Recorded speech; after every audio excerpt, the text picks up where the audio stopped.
This is the Healthy Business Podcast, the show for ambitious business owners who want to grow and scale in a healthy way. I'm Sarah Cook, and I'll be sharing with you tips, inspiration, and proven methods from leading business experts, entrepreneurs, and health and wellness professionals to help you grow your business with more income and having more impact, but in a way that works for you. Because when you have clarity and strategy, you can achieve the results you want.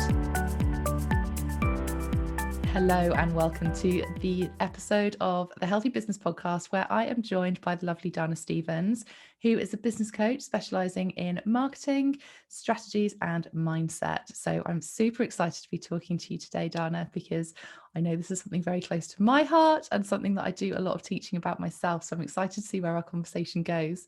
So thank you for joining me, first of all. Thanks so much for having me. Absolute pleasure. Oh, brilliant. I'm looking forward to seeing where our conversation goes, as I say. So first off, what I normally do is start with the question, what does a healthy business mean to you? That's a great question. I think it's two things. I think firstly, it's a business in which you personally thrive and not just survive. And I think that's really, really important. And secondly, it's a business that is itself healthy. And by that, I mean it's sustaining itself and it's profitable. And I think that's something that we sometimes not forget, but it's something just to be mindful of and make sure that it's a real profitable business earning its keep, because that in itself will be the thing that gives you balance and makes you be able to, take time out in your business and be flexible. So the two, I think, have to go hand in hand for you to really feel like you're getting what you want out of a business that is built around you and your needs. Oh, I love that. It's so true. I think from my perspective that you're right. It has to be a business that works for you. And that's going to be different for everybody, isn't it? And I think that's what's also really important to remember is that someone's version of a successful business is actually going to be quite different to somebody else's version of a successful business and therefore healthy business, and what that profit level needs to be and what your take home kind of income is as well. Yeah, and I think that is so, so important. And I talk to my clients about that a lot, your personal definition of success, because I think with so many people who've started businesses recently, lots of us have escaped a corporate career or a career that we weren't maybe either thriving in. And often our definition of success changed. Lots of people I work with did work in the corporate world before, and they were successful in inverted commas. They were earning lots of money. They were maybe at director level or the top of their tree, but they sort of looked around and went, actually, if this is success, it's not making me happy and it's not what I want. And it's not success for me. It might be success for what society defines success as.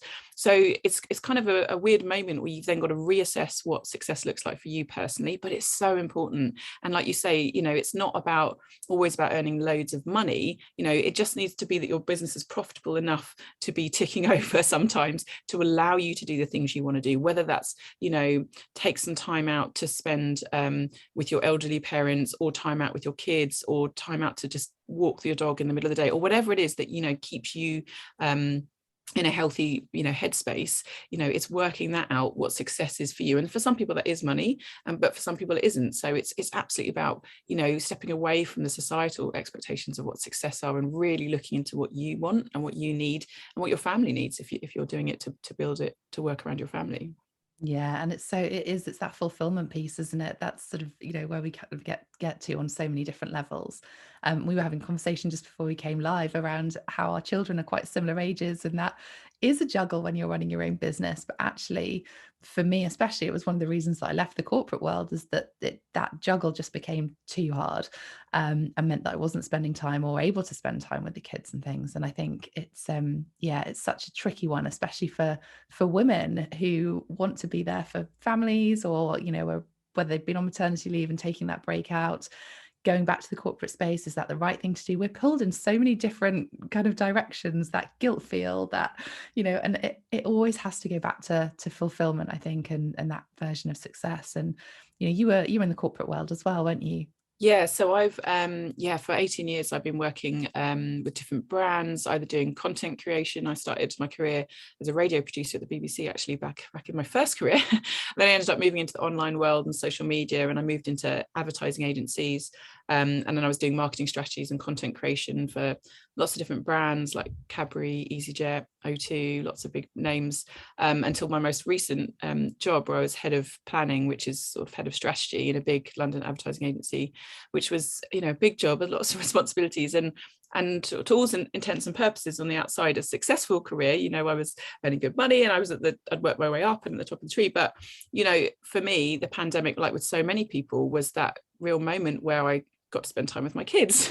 I got to look around, I got to be at home, and was like, oh, I don't want to go back to that anymore. That is no longer, you know, what success looks like for me, because I don't see my kids and I don't get to talk to my partner and I don't have time to even think about who I am or what I want to do. So that's why, you know, I retrained as a coach, and it's been really important for me to, you know, just spend some time trying to redecide for me what success looks like. And it does take time, because we are all conditioned by culture to think that it's status and title and money, and especially if you spent your whole career working towards that, it's a very interesting thing to detach yourself from that. But if you can do it, it gives you such an amazing freedom, and it's totally worth it.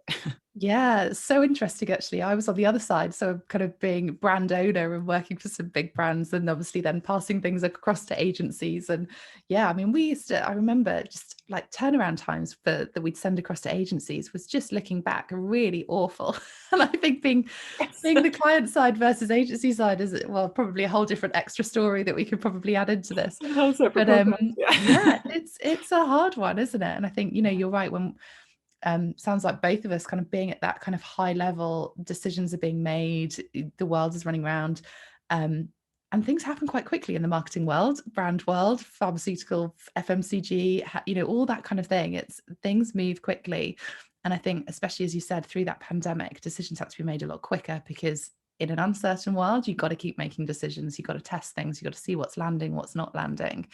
And that kind of leads me into what we're really talking about today, which is around the mindset of marketing and what that is really. And, you know, being open to testing things, being open to kind of, you know, knowing your ideal client. Because if we stay still, which I know a lot of people have, and it's hard, but actually, if we do stay still, we're just not going to get those results, because the world is moving. It's the one constant, isn't it? Is the world is keeping changing. And therefore, we as business owners need to keep evolving too, seeing what our clients need, maybe changing ideal clients if that's not fitting. But so much of it always comes down to marketing, how we're talking to them and really getting under the skin of them. So the mindset of marketing, what does that mean to you as well?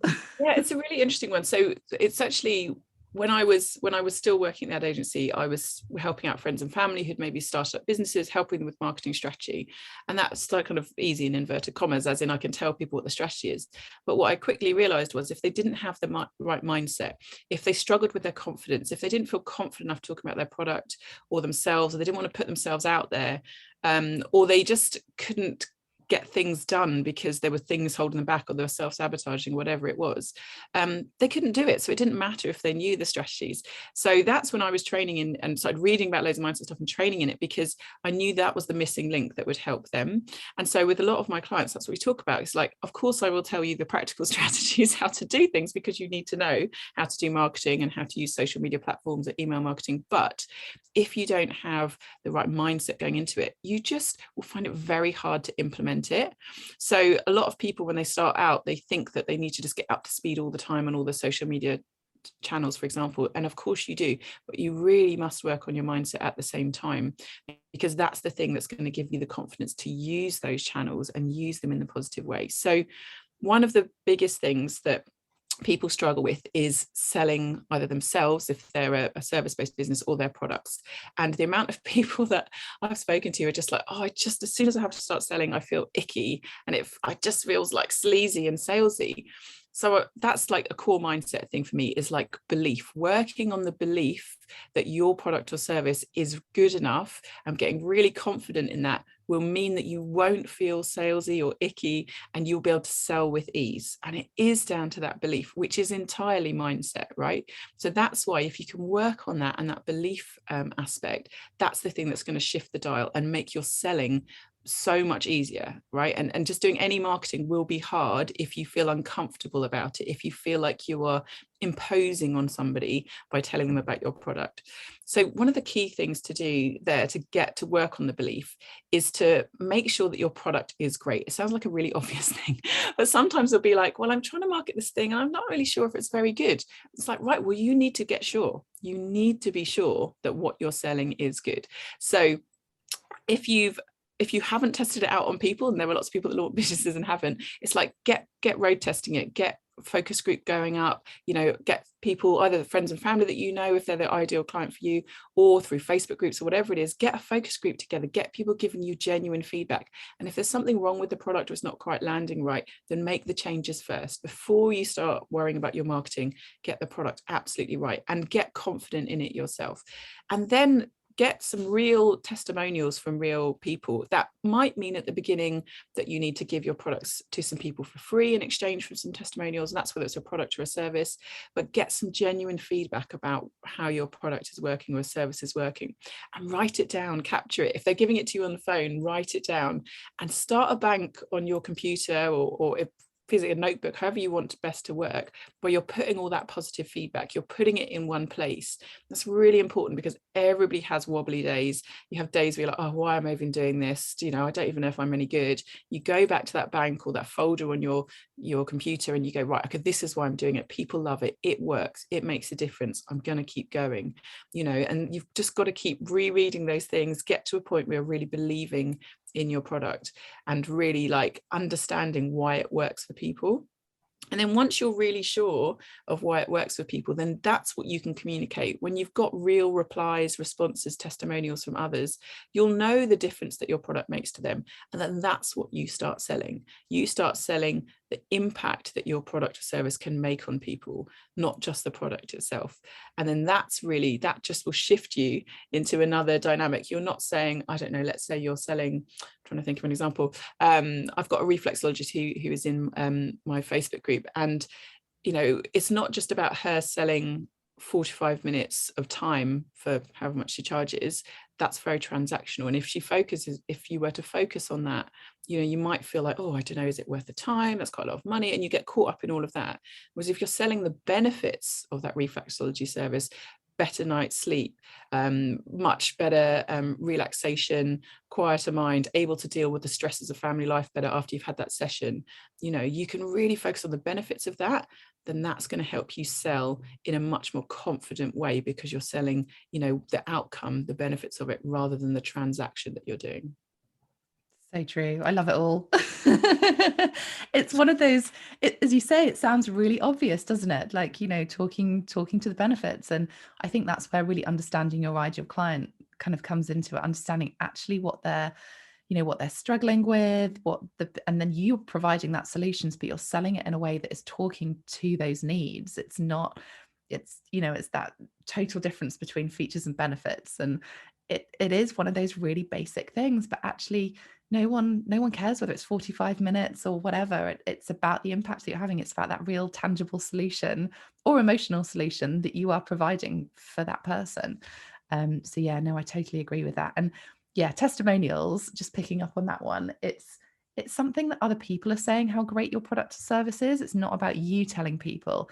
That's the real kind of gold dust, isn't it? When you can get some great testimonials saying, I love working with Dana, or I love this product because of X, Y, and Z. That's the real amazing stuff that you can throw out there.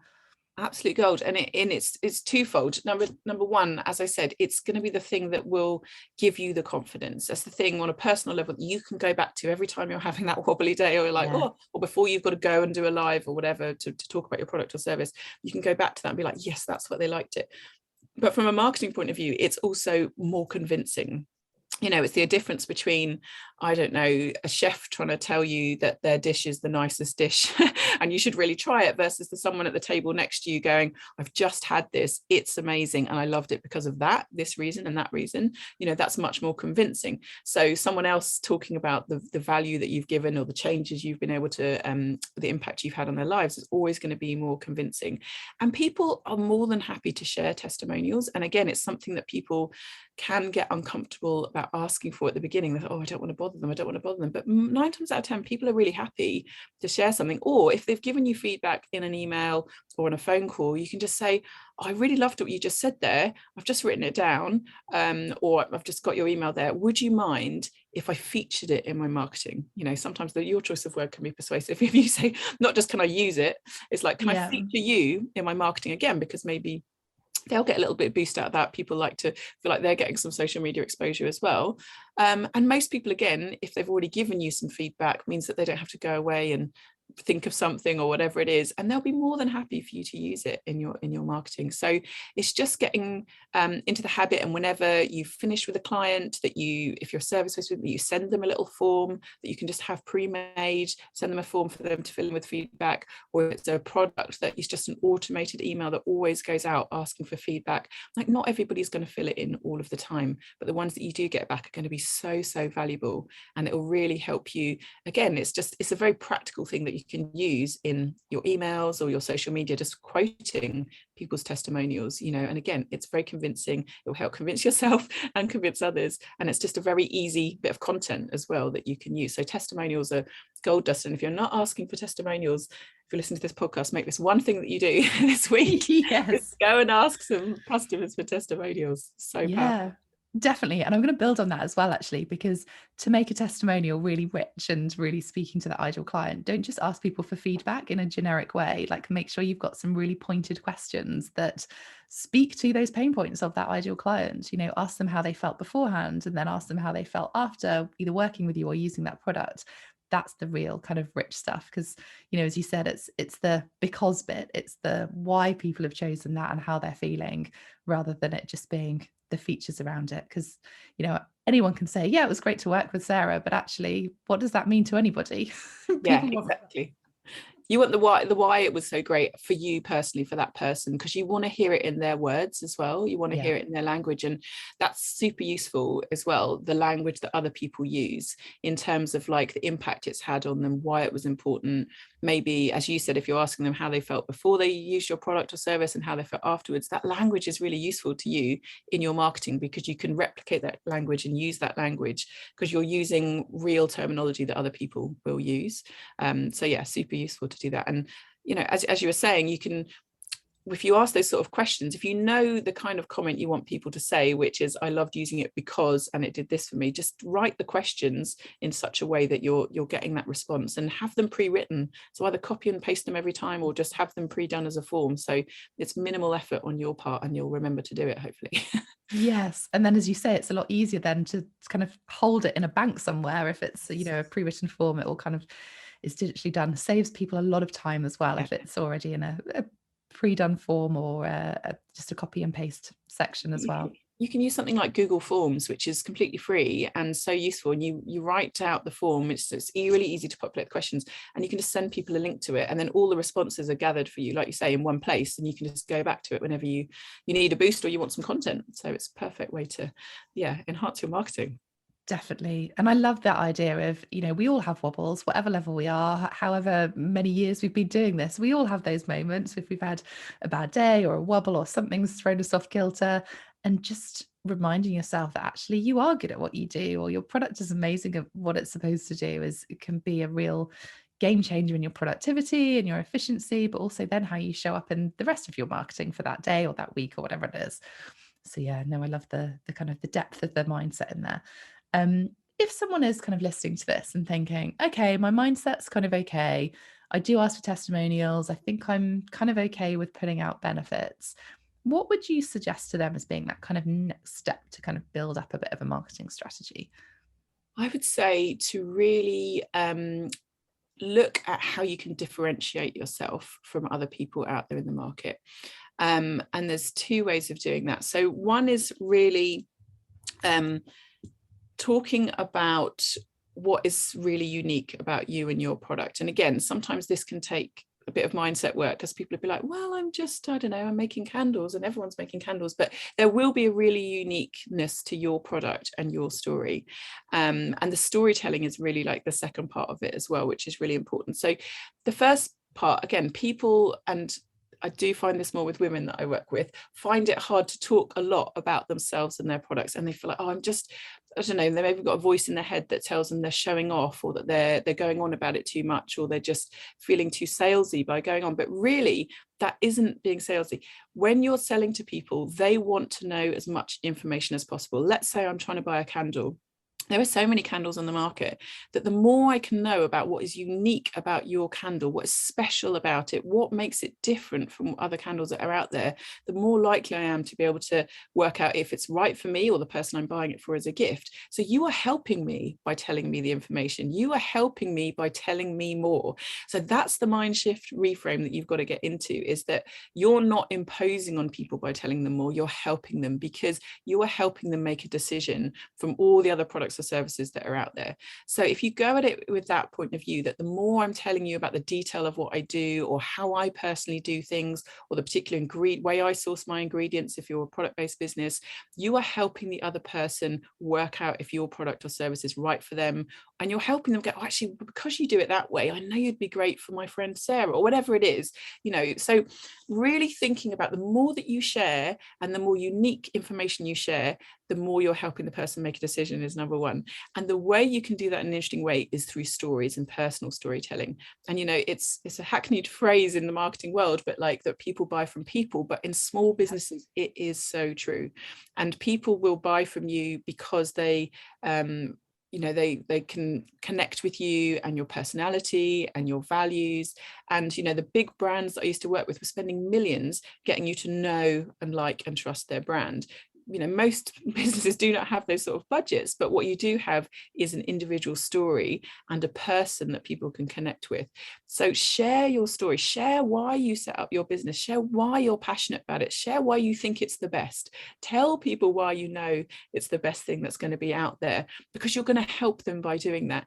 But share it in a way where you're telling really personal stories that are unique to you, because you will have an approach or way you set up a business, the way you do things in your business. I don't know, maybe your partner works with you in your business, or your dog always comes into the office, or whatever it is. There's going to be some things about the business and how you run it that are unique to you that other people are going to connect with. So just don't be afraid to share that. It's not oversharing, it's not showing off, it's not being salesy to talk about these things regularly. It's helping people, and it will help people to know whether you're right for them and differentiate you in the market, and also know for some people that you're not right for them, and that's also useful as well. So don't be afraid to go out there, as yourself, and share stories about yourself.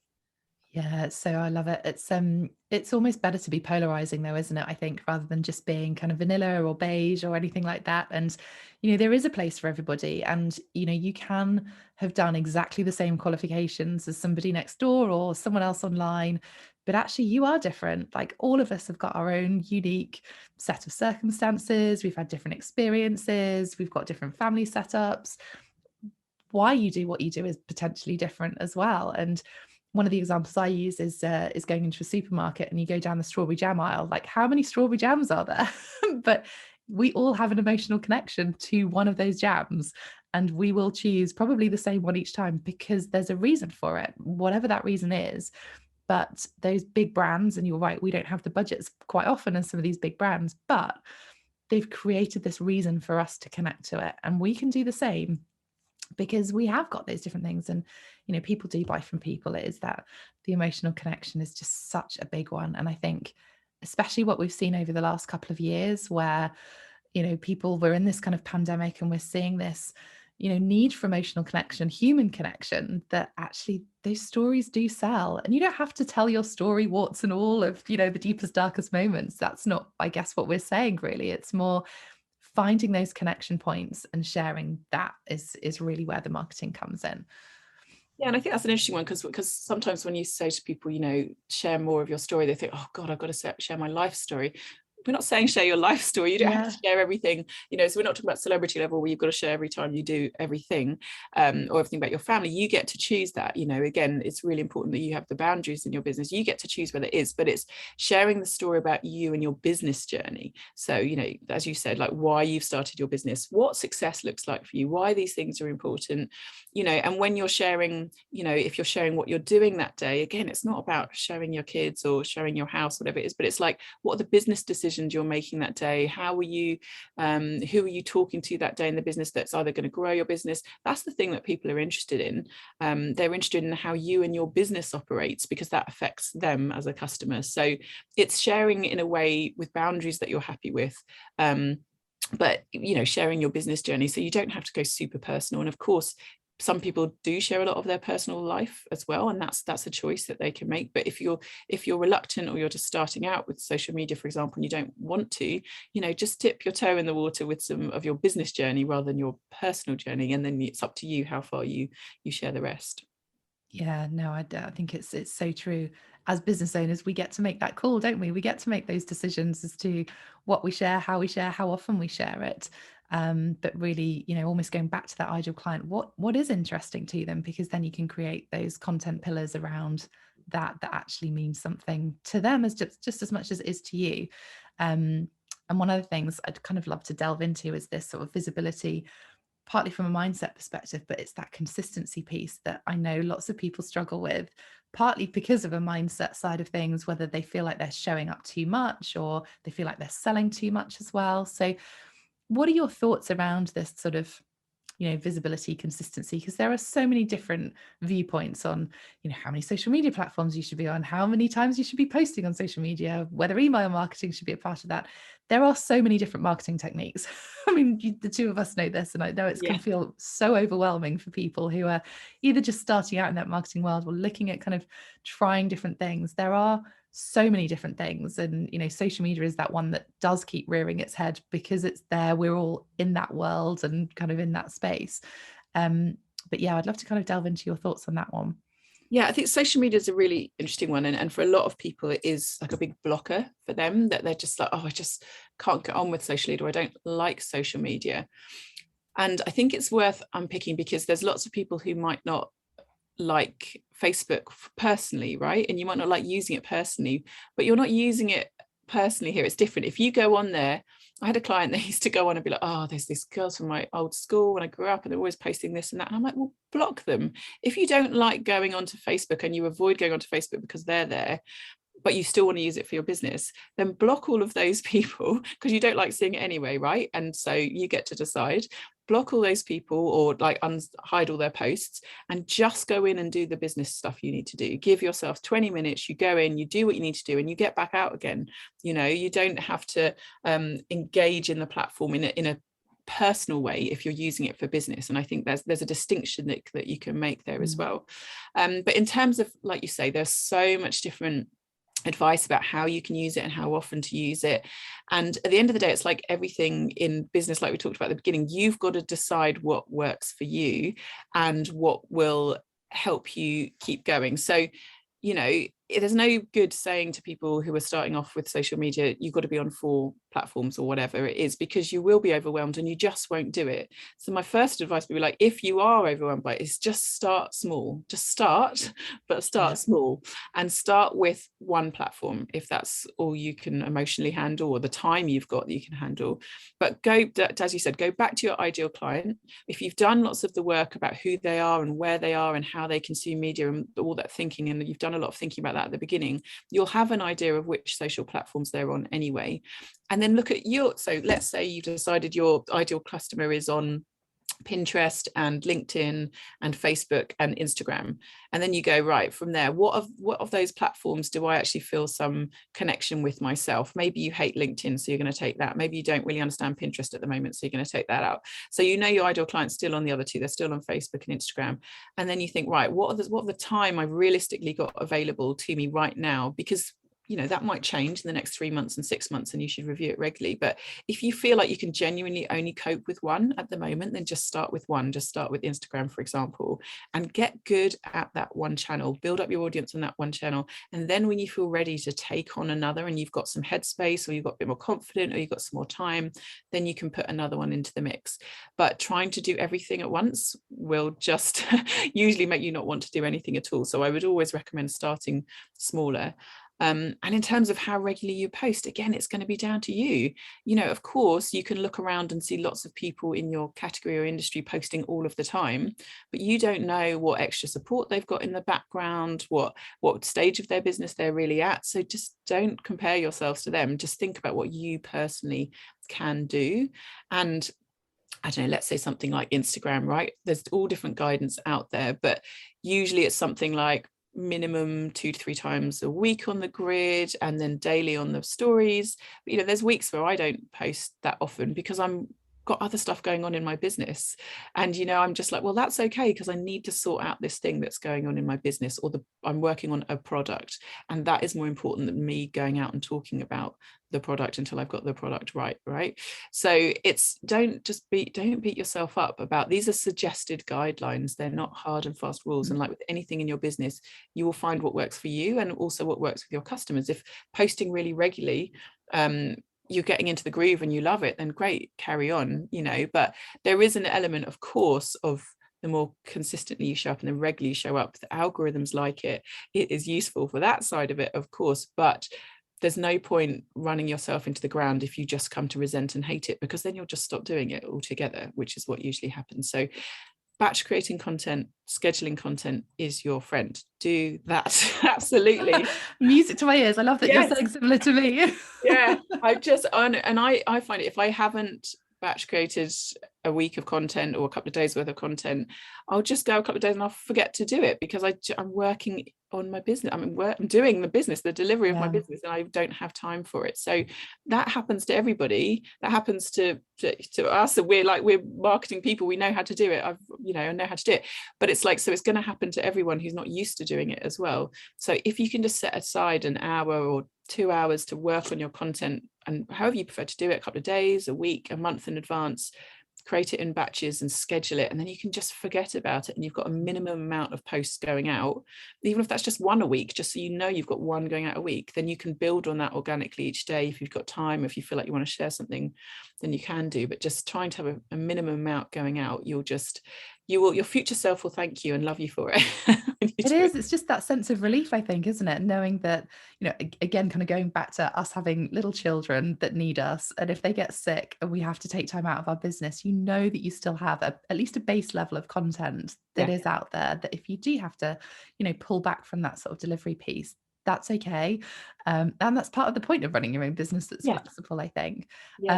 One of the really kind of words that keeps coming up for me is just it's just being intentional, like how you're spending your time, making sure that you're spending it in the right way for you, for your business. And that, and again, depending on what level you're at within your business and whether you have a team that you might be able to outsource that scheduling, or whether you need that time within your week to write that content and to schedule it, making sure that you've actually got that is part of running your business. Like marketing your business is part of running your business. And I think that's what is really coming out of here as well, is just being intentional, knowing what you need to put out there, knowing how to do it, and then actually going and doing it. Yeah, and I think it's really good advice. And what you say is important, like it is part of your business. So if you've got a block about social media, but it is one of your key marketing channels, it's not going to be helpful for you to sit around and go, I don't want to do it. Because if it's one of your core marketing channels, you need to do it. So you've got to, so the facts aren't going to change that social media is one of your core marketing channels, and the fact that you would need to put content up there. So, but your thinking about it can change. So as you say, if you can be intentional about it and be like, right, every Monday from 9 till 11, I spend 2 hours batch creating my content and putting it out there. That is part of my business day. It's not.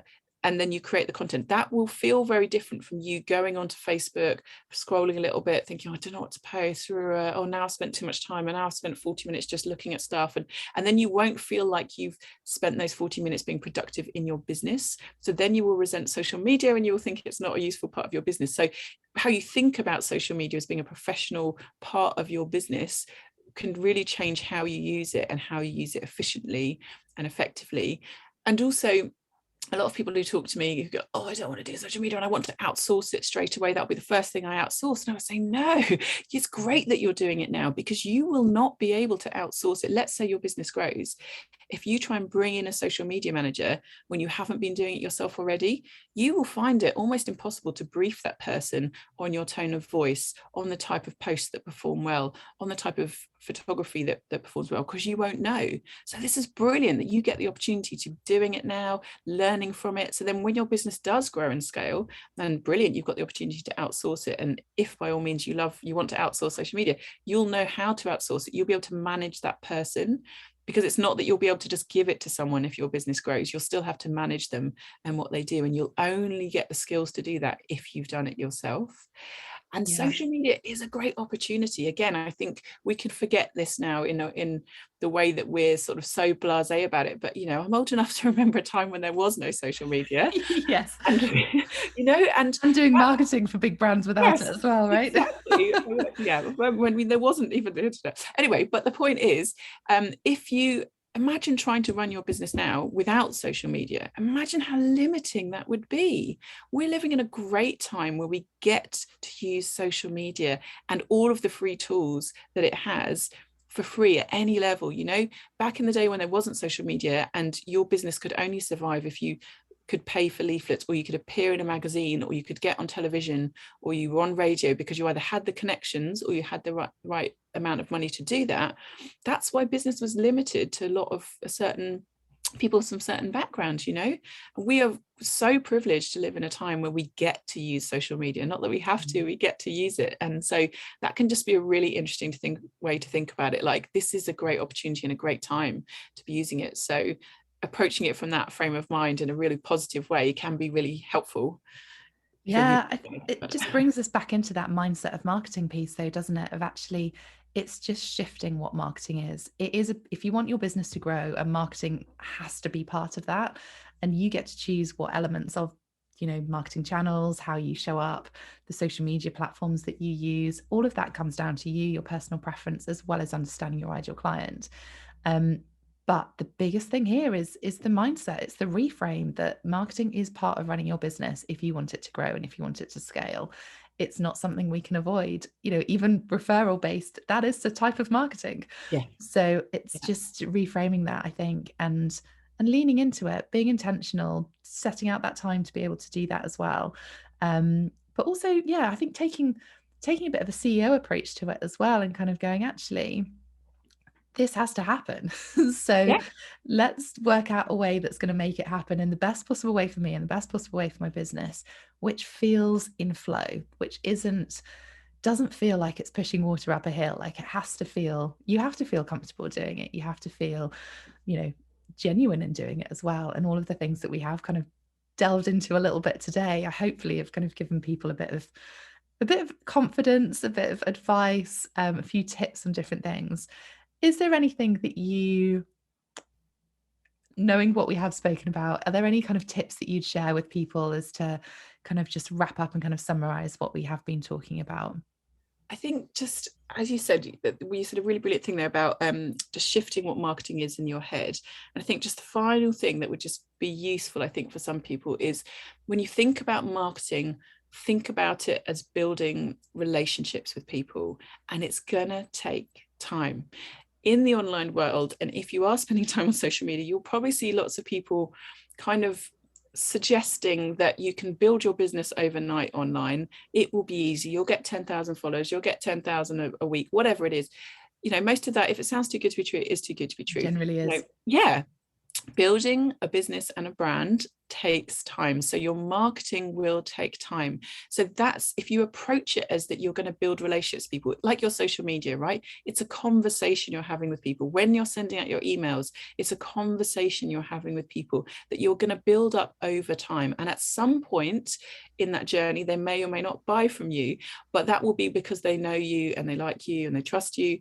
But that is going to happen over time. It's not going to happen immediately. You don't put your website out there and immediately get loads of sales. You need to build relationships with people. So thinking about your marketing as you having relationships with people hopefully can really help people, because again, it can get bucketed as a thing like, oh, I've got to do marketing and it's this thing over here that's quite alien and difficult and I've got to do all this stuff. But actually think of it more as, oh, I get to build relationships with some people and tell them about why I'm so passionate about what I do. I get to hear about what they're interested in and what they're concerned about, and tell them how my product or service can help and benefit them.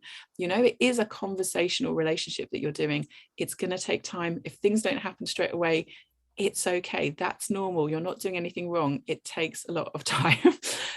Big brands that we've worked with, even when they're spending millions of pounds, will be taking years to build up good customer bases and to scale. So it's going to take you time. So don't panic. You're probably doing everything right. Just be patient. I guess don't be patient. disheartened by it either. Like, if you're not seeing that overnight success, which so many people do talk about, that's okay. I mean, I think it's something, I haven't read the most recent stats, but something like 22 to 27 times for people to actually see you, to connect with you, to then go on to buy from you. And that in relative terms is a big number that isn't going to happen overnight. And yes, social media is one of those things that helps us do it quicker. Nurture sequences, emails, all of these things help us do things quicker. But it all goes back to that mindset piece. It goes back to recognizing that marketing is part of your business. It's something that we all have to do. And if we can get into that comfort feeling and, you know, taking that CEO approach, then we're much better placed to be able to use it as an amazing tool to help you grow and scale your business. Yeah, so exactly. Try and enjoy it. It doesn't have to be big. If you think of it nice as relationship building and talking to people and connecting with people, it can be fun, it can be enjoyable, you know. So yeah, don't try and enjoy it and have some fun with it.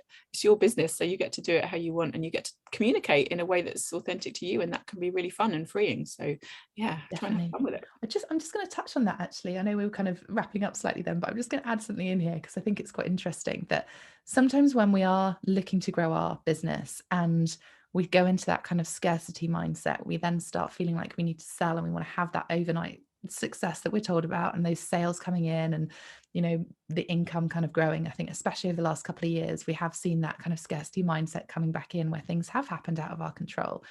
But actually, if we can, as you say, reframe that into, I'm just going to get out there and have conversations with people. I'm going to have a relationship, build those relationships, see what happens.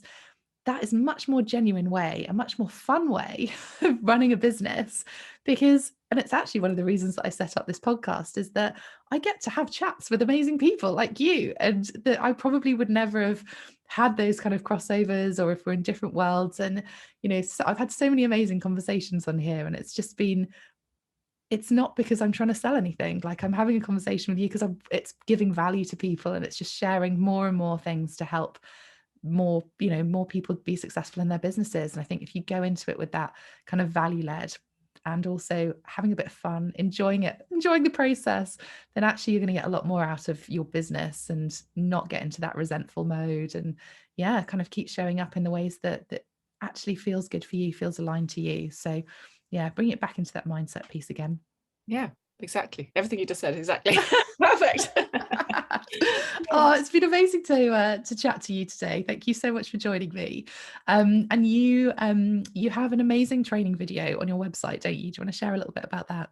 Yeah, we've obviously touched on talking about ideal customers and clients today. And what I found when I was talking to people is that they knew it as a concept that they should be doing it, but they didn't really know why. So I did a training video that just explains how to use your ideal customer to create content.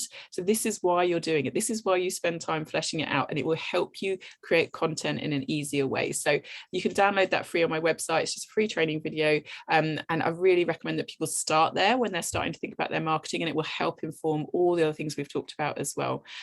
So yeah, you can download that for free.